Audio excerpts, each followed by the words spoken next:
वंदना उनकी करे जिनसे सुशोभित है धरा, जिनसे है मानव का पथ प्रकाश ज्योति से भरा।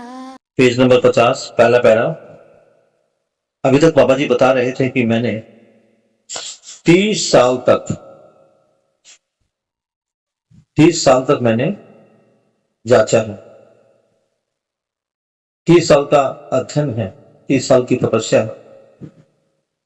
उसके बाद बता रहे बाबा जी, ये जो 4 गदियां हैं, ये सभी शोषण के लिए बैठी हुई, इनसे मानव का भला नहीं हुआ। अभी तक मानव के लिए कोई रास्ता खोजा ही नहीं गया है।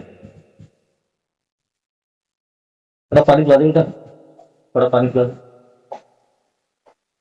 सर पढ़ो जी। पेज नंबर, मैं दोबारा बोलता हूँ, पेज नंबर 50 पहला, हाँ पेज नंबर 50 पहला पैरा। तो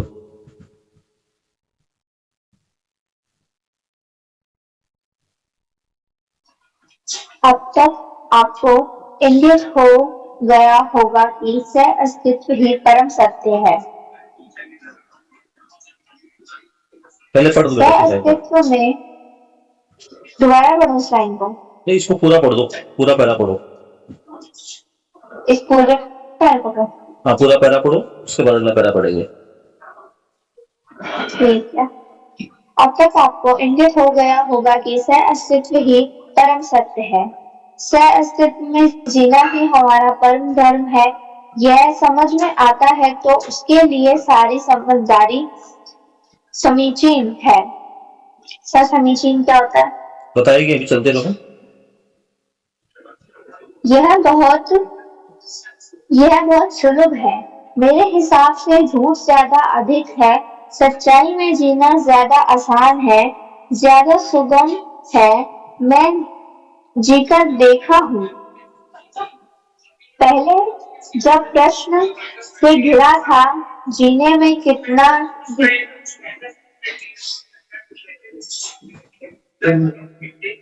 दिक्कत होता है, जीने में कितना दिक्कत होता था, जब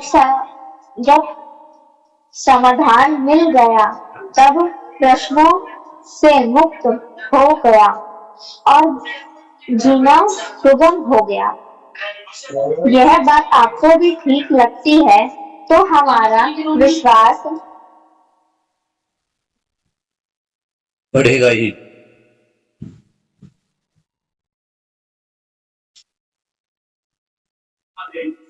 हमारा विश्वास बढ़ेगा ही। इस बात को साथियों ने देख लिया। आप भी चाहते हो तो आप भी जांचिए। जांचना तुलन से शुरू होता है, न्याय समन्वय व्यवहार से शुरू होता है। क्या हम संबंधों को समझते हैं या संबंधों का हम निर्वाह करते हैं? संबंधों में निहित मूल्यों का मूल्यांकन कर पाते हैं? उभय तृप्ति की जगह पा सकते हैं या नहीं पा सकते? ये जांचने का मुद्दा है। यदि ये जांचना शुरू करते हैं तो प्रिय हित लाभ में निश्चितता मिलती नहीं। हमको जो प्रिय लगा आपको ठीक नहीं लगेगा, हमको जो हितकारी लगा आपको नहीं लगेगा। जिसमें लाभ से आप संतुष्ट हुए उतने में हम नहीं होंगे। इसी में सभी मानव फंसे हैं। इस तरह प्रिय हित में लाभ में समानता आधार नहीं हो। बढ़िया, ठीक है बेटा। बाबा जी बता रहे हैं कि अब तक आपकी समझ में आ गया होगा, आपको इंगित हो गया होगा कि सहअस्तित्व ही परम सत्य है। परम अर्थात सबसे बड़ा। अगर सबसे बड़ा कोई सत्य है तो वो सहअस्तित्व है। ये आपकी समझ में आ गया होगा। सहअस्तित्व में जीना ही हमारा परम धर्म है। दो परम की बात हुई है, परम सत्य और परम धर्म। परम सत्य क्या है? सहअस्तित्व। और परम धर्म क्या है? सहअस्तित्व में जीना। ये समझ में आता है तो उसके लिए सारी समझदारी समीचीन है। समीचीन का मतलब जो है अभी जो वर्तमानित है, जो सारी समझदारी है वो किसके लिए है? परम धर्म और परम सत्य के लिए। समीचीन का मतलब है अभी जो है, जो चल रहा। तो फिर भी एक बार इसका बुक में इसका मीनिंग देख लेता, तो उनको मैं एक बार डिक्शनरी खोल देता हूं। इसी फोन में खोल देता हूं, बढ़िया। इस फोन में मैं डिक्शनरी खोल देता हूं और ये है पेज नंबर 50।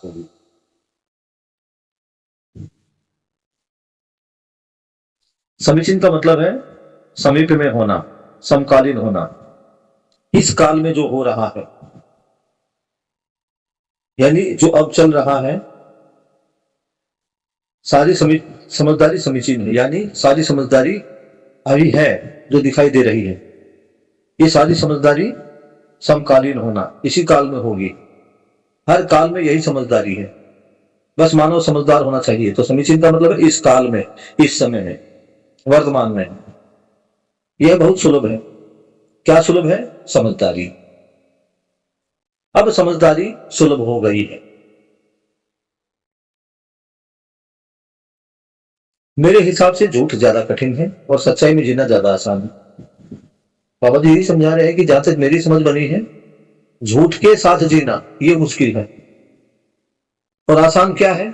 सच्चाई के साथ जीना। ये ज्यादा सुगम है, मैंने देखकर देख लिया है। बाबा जी बता रहे थे कि जब मैं प्रश्नों से घिरा रहता था तो जीने में दिक्कत होती थी, और जब से समाधान मिला है जीना आसान हो गया। यह बात आपको भी ठीक लगती है तो हमारा विश्वास बढ़ेगा। अब खुद झांक के देखिए, समस्याओं के साथ जीने में ज्यादा मजा है या समाधान के साथ जीने में मजा? जीवन आसान कहाँ होता? समस्या में रहकर या समाधान में रहकर? जब हमारे पास समस्या ही होती है, कोई समाधान दिखता नहीं, तो हम क्या होते हैं? परेशान हैं। लेकिन जब समाधान होता है तो सुख का भाव होता है। इस बात को साथियों ने देख लिया। आप भी चाहते हैं, आप भी जांच लीजिए। बाबा जी कह रहे हैं जो हमारे साथी हैं उन्होंने जांच कर देख लिया है कि समाधान में जीना आसान है। कोई चीज को मानने लगे। अगर आपको डाउट है तो आप भी जांच लीजिए। जांचना कहां पर है? जांचना तुलन में होता है। जांचना कहां पर है? तुलन में। जांचना तुलन से शुरू होता है, न्याय सम्मत व्यवहार से शुरू होता है। यानी समाधान की तरफ बढ़ेंगे तो कहां से बढ़ेंगे? न्याय सम्मत विचार से। अब न्याय को देखना पड़ेगा। बात आई थी ना तुलन की, जब हम जीवन क्रिया कर रहे थे, तो अगर हमें समाधान की तरफ बढ़ना है तो कैसे बढ़ेंगे? हम बढ़ेंगे प्रिय हित लाभ को छोड़कर, न्याय धर्म को सत्य पर अपनाकर। और शुरुआत कहां से होगी? न्याय से। तो बाबा जी क्या समझा रहे हैं? जांचना तुलन में शुरू होता है, न्याय सम्मत व्यवहार से शुरू होता है। तो व्यवहार में न्याय होगा। व्यवहार में न्याय क्या होगा? तो न्याय को बाबा जी ने यहां खोला है। हम पहले संबंधों को समझेंगे, संबंधों को पहचानेंगे, उनका निर्वाह करेंगे।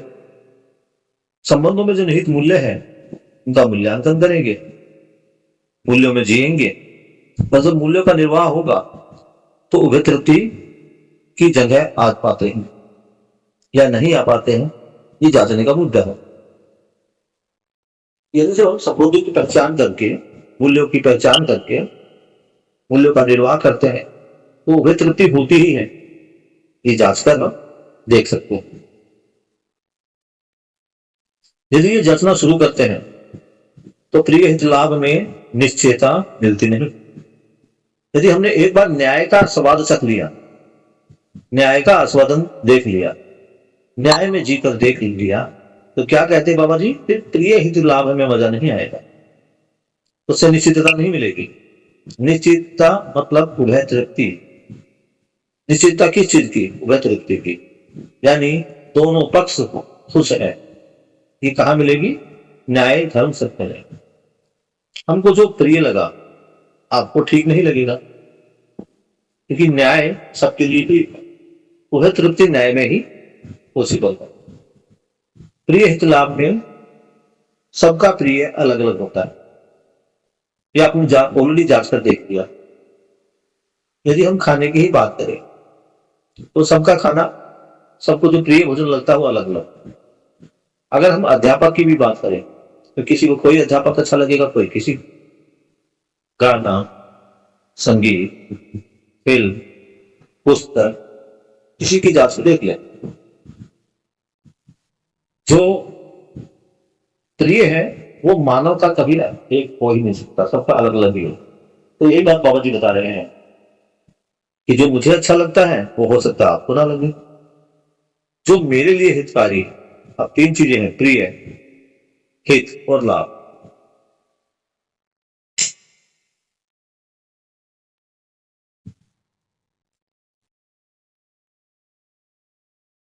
तो जो प्रिय है, अच्छा लगना, ये अच्छा लगना है इंद्रिय मूलक संवेदनाओं में, तो सबकी संवेदनाएं अलग अलग हो सकती है। फिर बाबा जी आगे बता रहे हैं, एक कदम और आगे बढ़ रहे हैं। जो चीज मेरे लिए हितकारी है हो सकता है आपके लिए हितकारी ना हो, तो हित भी सबका अलग अलग होगा। जो चीज मेरे लिए लाभकारी है हो सकता है आपके लिए लाभकारी ना हो, तो लाभ भी अलग हो गया सबका। बाबा जी क्या बता रहे हैं कि प्रिय हित लाभ सबका अलग अलग है। अगर सब मानव का एक है तो वो क्या है? न्यायपूर्ण व्यवहार, सब मानव का समान ही होगा। क्योंकि न्याय में क्या किया जाता है? संबंधों को पहचाना जाता है। संबंधों को पहचान कर उन संबंधों के जो निहित मूल्य हैं उनको पहचाना जाता है, फिर मूल्यों का निर्वाह होता है।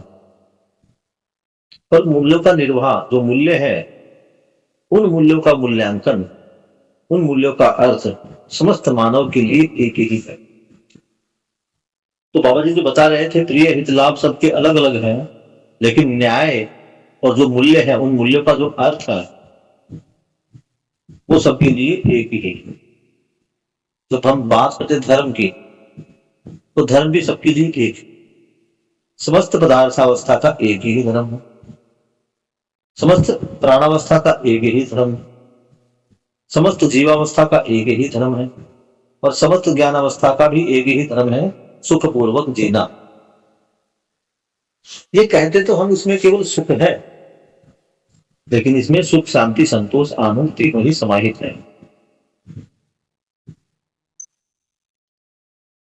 बाबा जी क्या बता रहे थे कि सबका प्रिय अलग, हेतु अलग, सबका लाभ अलग।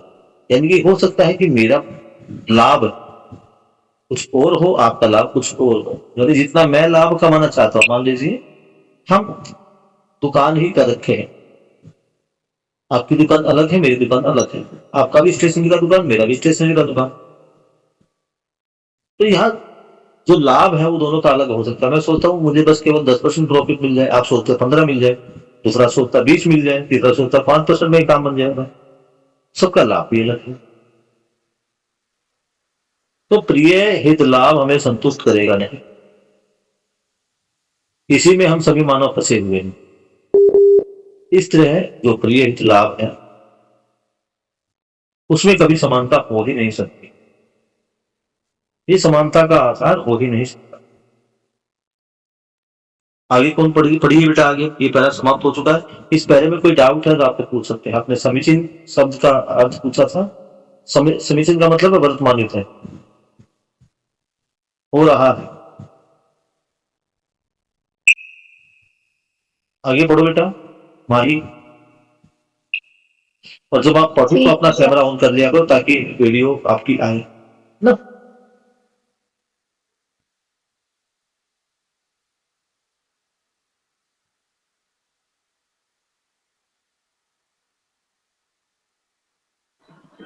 इससे छूटने के लिए क्या किया जाए?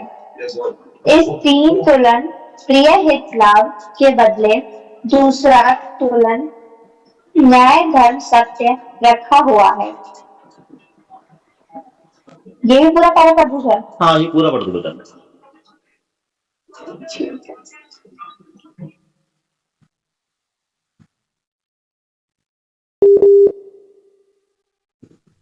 पढ़ो बेटा। न्याय दृष्टि से मैं समझ रहा हूँ बेटा, भाई परेशान कर रहा होगा, मैं पढ़ देता हूँ।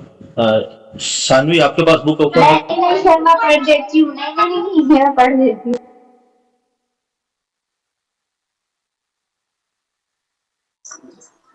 न्याय दृष्टि से जब हम तुलन करने लगते हैं उसे कहते हैं चिंतन। न्याय उसको संबंधों को चिंतन ध्यान से पढ़ो बेटा, चिंतन। चिंता नहीं हो रहा था सर? हाँ ठीक है। न्याय हमको संबंधों को व्यवस्था के अर्थ में पहचानने के बाद ही समझ में आता है। संबंध पहचानने में आ गया, फलस्वरूप मूल्य निर्वाह होने लगा, उसका फलवती स्वरूप है मूल्यांकन हुआ और उभय दृष्टि होने लगी। इसका नाम है न्याय। न्याय वही है जो दोनों पक्षों को संतुलन रूप से संतुष्ट कर सके। यदि दोनों पक्ष संतुलन नहीं है तो न्याय नहीं है। इस संबंध में हमसे कोई पूछा कोई अपराध या गलती करता है, उसका क्या किया जाए? अपराध गलती कोई इसलिए करता है क्योंकि उसको हम समझदार मानते नहीं हैं। आप अपराधी को लेकर क्यों चलते हो? सही आदमी को लेकर क्यों नहीं चलते? बहुत से आदमी ऐसे हैं जो कोई अपराध नहीं करते, उसके साथ हमारा कोई समस्या नहीं है। सही क्या है?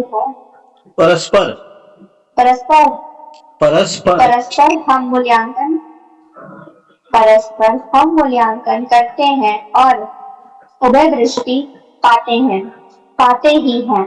इसको कैसे भुलाया जाए? एक तो यह प्रमाण आपके सामने है, आपको इसकी जरूरत है कि नहीं? मैं समझता हूँ सभी लोग इसी की बाट देखते बैठे हैं। मुझमें आप में इसका ही अंतर है। मैं दृढ़वश एक कदम आगे बढ़ गया, मुझको यह चीज हासिल हो गई। सब इसको मैं सत्यापित कर पाता भी। सही, इसको मैं सत्यापित कर पाता।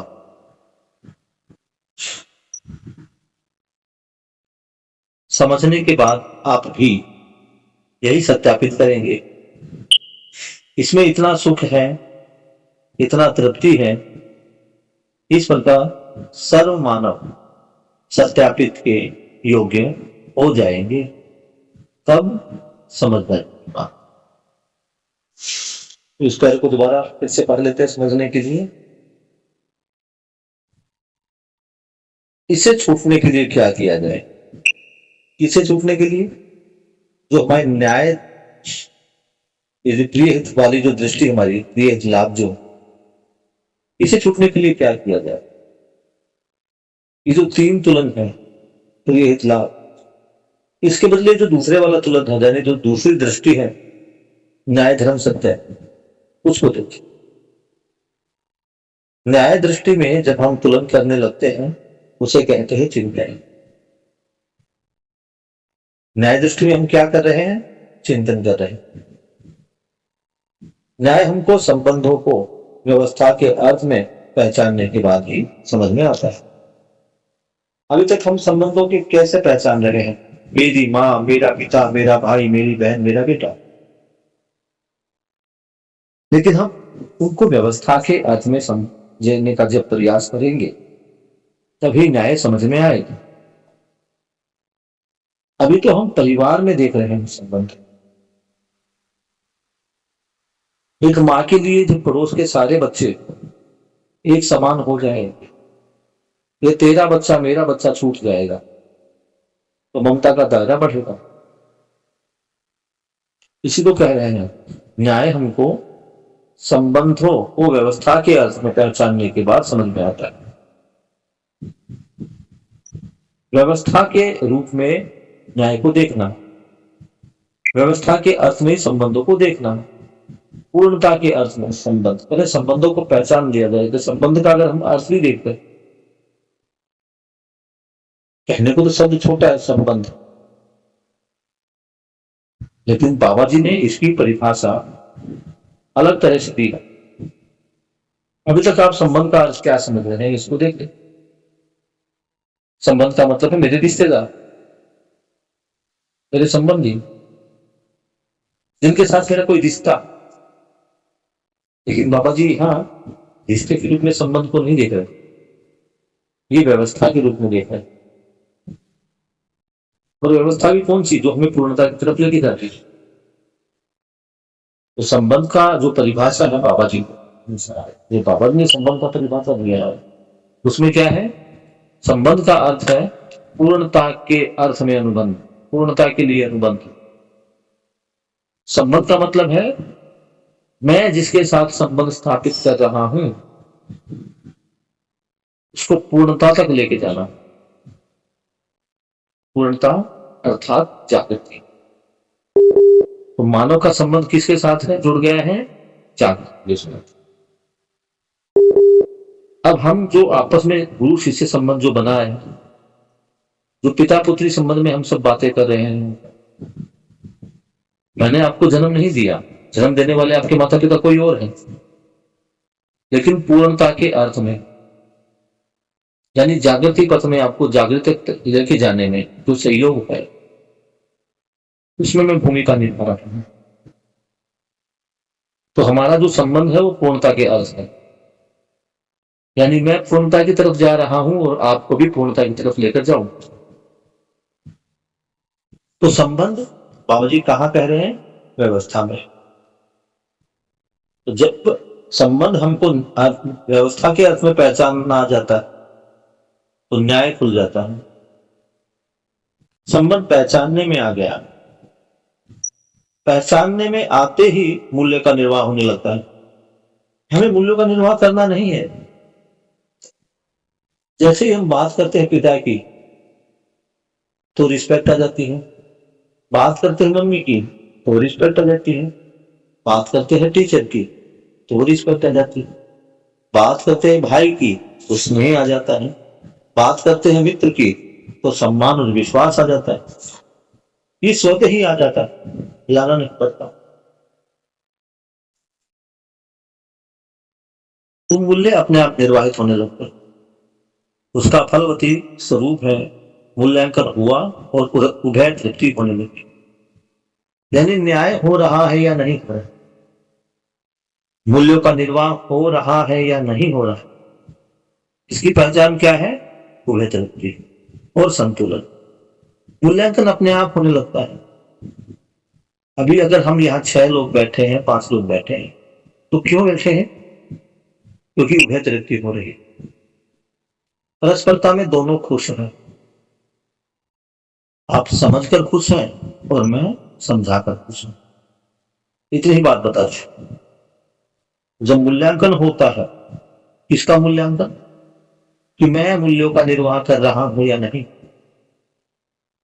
जब ये प्रूफ हो जाता है कि व्यवस्था के अर्थ में संबंध पहचानने के बाद मूल्यों का निर्वाह अपने आप हो जाता है और मूल्यों का निर्वाह होता मैं देख रहा हूं, तो उसके फलस्वरूप उभय तृप्ति।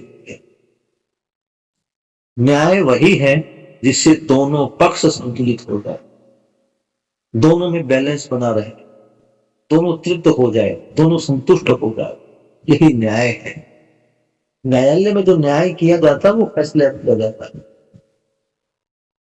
और कोशिश की जाती है कि दोनों पक्ष संतुष्ट हो जाए, इसी को न्याय का। तो यहाँ बाबा जी क्या कह रहे हैं कि जब दोनों पक्ष संतुलित हो जाते हैं, दोनों में बैलेंस बन जाता है, दोनों संतुष्ट हो जाते हैं, दोनों तृप्त हो जाते हैं, तो न्याय हुआ है, ऐसा हम कह सकते हैं।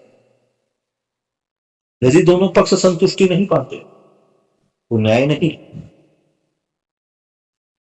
इस संबंध में कई बार हमसे पूछा गया है, अपराधी कोई अपराध या अपराधी कोई गलती करता है, उसका क्या किया जाए?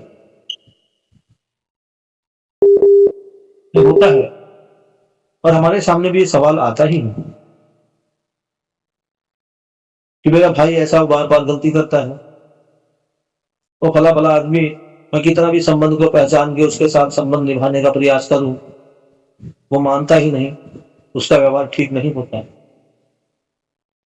आमतौर पर ये समस्याएं भाई बहनों में और पति पत्नी संबंध में जरूर निकलती है कि देखो मैंने इतना किया, मैं इतना करती हूं या मैं इतना करता हूं, लेकिन वो शाम को आता है और दारू पी के मुझे पीटता है, घर में झगड़ा करता है, बच्चे जवान हो रहे हैं, क्या किया जाए?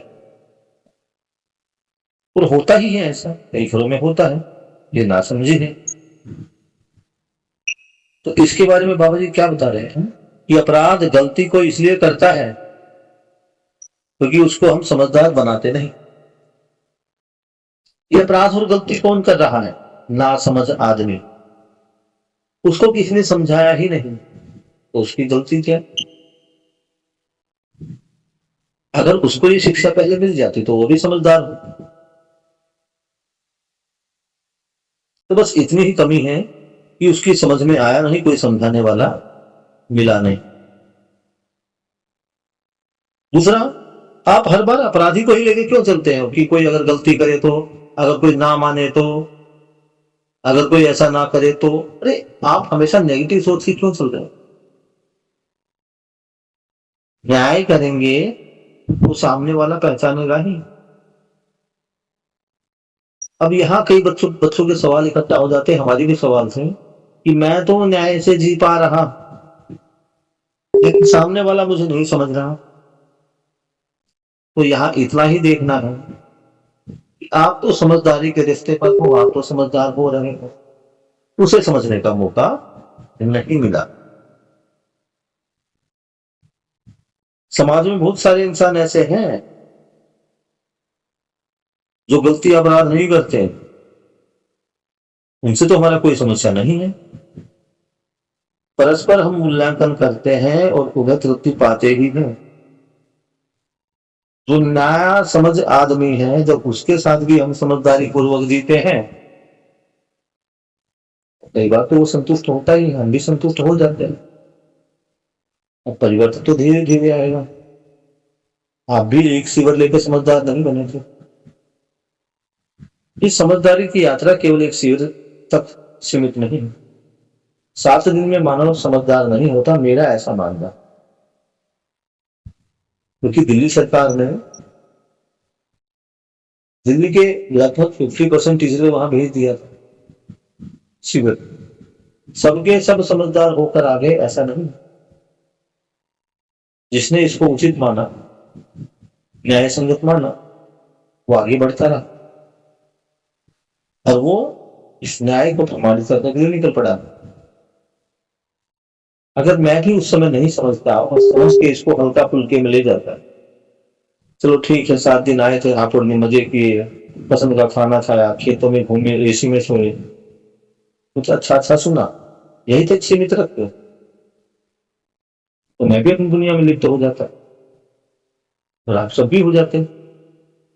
आपके साथ तो कितने और अलग बच्चे भी आए थे, पूरे सेक्शन को बिठाया गया था, कितने लोग समझ पाए, कितने लोगों ने उसको उचित माना?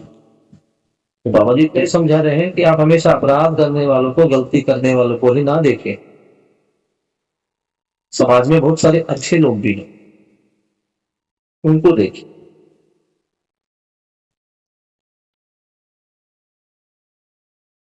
समाज परस्पर हम मूल्यांकन करते हैं और अभय तृप्ति पाते ही हैं। जब भी हम अपना मूल्यांकन करते हैं तो अभय तृप्ति होती ही है। यह तो एक तो यह प्रमाण है आपके सामने। आपको इसकी जरूरत है कि नहीं? किसकी जरूरत है? बाबा जी कह रहे हैं कि न्याय के साथ रहोगे तो अभय तृप्ति होगी। अभी देख लो, आपको अभय तृप्ति चाहिए या नहीं चाहिए, आपको देखना है। मैं तो ये समझ रहा हूं कि लोग इसकी बाट देख रहे थे। बाट देखने का मतलब है वेट कर रहे थे कि कुछ तो ऐसा हो जो संतुष्टि मिले।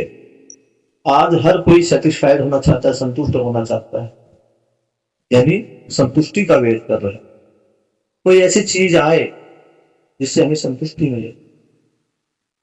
इस संतुष्टि की चाह में ही मानव अलग अलग जगहों पर भटका है। कभी ये गुरु, कभी वो गुरु, कभी यहाँ दान किया, कभी वहां दक्षिणा दिया। हाँ, भेज दी थी। आप कुछ लोग घर से ले ले। एक बार देखो दुकान पे हो ना, तो एक कोल्ड ड्रिंक लेना बेटा, मेरा मुंह बड़ा, छाले बहुत ज्यादा है, ले 2 मिनट।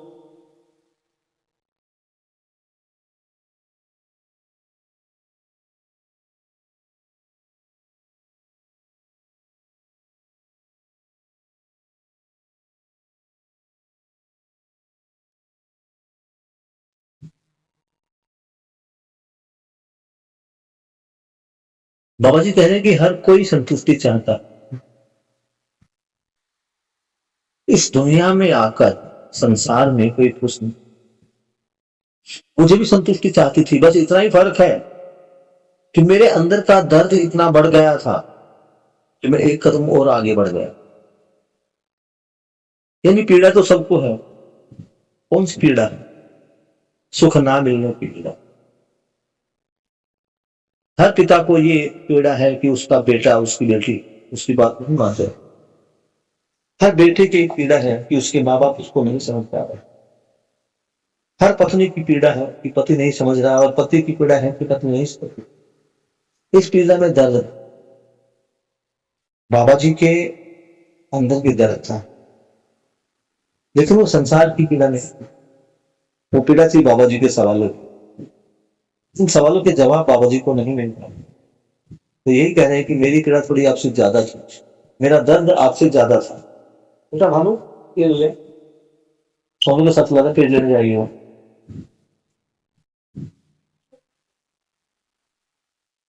तो मेरा दर्द ज्यादा था, मुझे ये चीज हासिल हो गई। क्या हासिल हो गई? ज्ञान हासिल, समझ हासिल हो गई, और मैं इसको अच्छे से सत्यापित कर पाया, प्रमाणित कर पाया। एक कोल्ड ड्रिंक लेना, कोक लिया।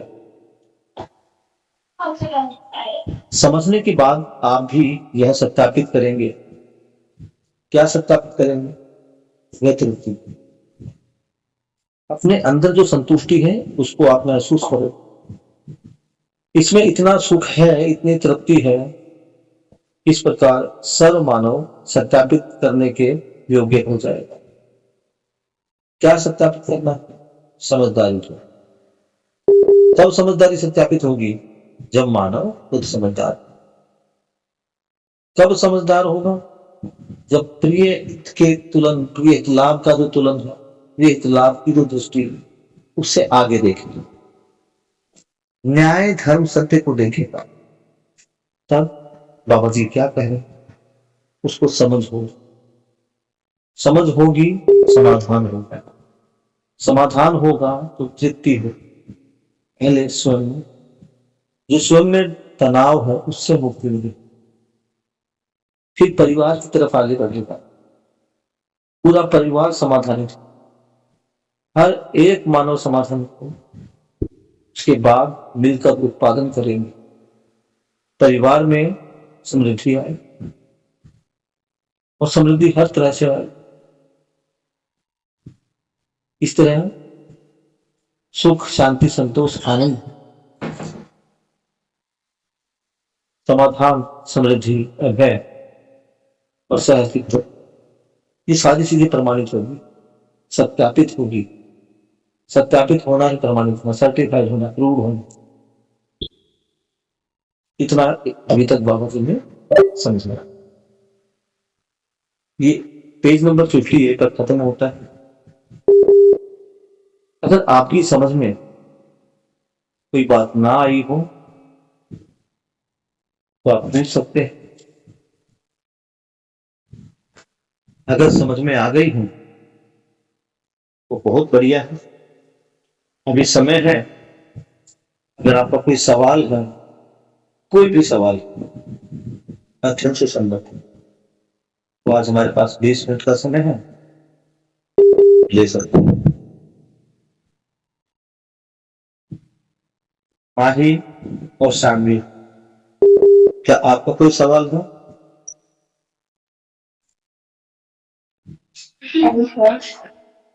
कोई सवाल नहीं? शानवी, आपका कोई सवाल? सर मेरे को ना कल से रिलेटेड कुछ पूछना था। पूछो पूछो। सर जो मतलब क्या कहते हैं, वो आपने बात करी थी ना बाबा बागेश्वर की, तो वो जो मतलब वो पता उनके उसमें वो पर्चा वो लिखते हैं, तो उनको कैसे पता चलता है कि मतलब मैं रिकॉर्डिंग अभी बंद कर देता हूँ। ये